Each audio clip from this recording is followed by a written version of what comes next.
नमस्कार मित्रांनो, स्वागत आहे तुमचं आजच्या व्हिडिओमध्ये.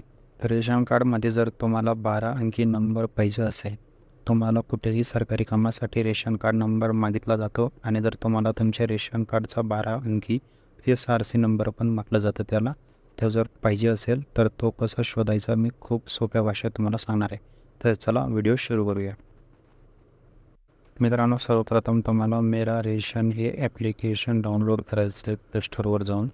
हे ॲप्लिकेशन तुम्हाला प्ले स्टोअरवर जाऊन डाउनलोड करायचं आहे. याला ओपन केल्यानंतर तुमच्यासमोर असा इंटरफेस येतो, तर यालाच ओपन करायचं आहे. ओपन केल्यानंतर तुमच्यासमोर असा इंटरफेस येतो. इथं तुम्हाला आधार सीडिंग या बटनावरती क्लिक करायचं आहे.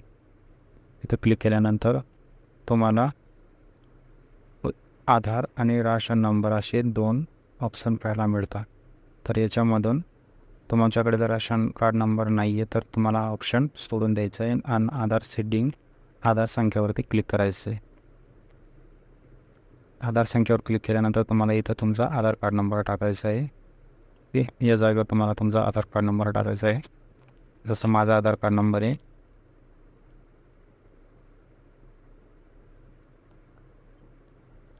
या प्रकारे मी माझा आधार कार्ड नंबर टाकला आहे. त्याच्यानंतर सबमिट बटनावरती क्लिक करायचं आहे. सबमिट बटनावर क्लिक केल्यानंतर तुमच्यासमोर असा इंटरफेस येऊन जातो.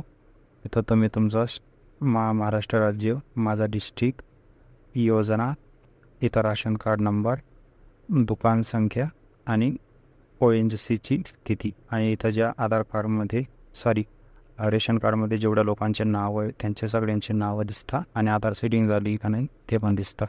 तर या प्रकारे तुम्ही तुमचा जो घरचा रेशन कार्ड आहे त्याचा 12 अंकी जो नंबर आहे तो काढू शकता.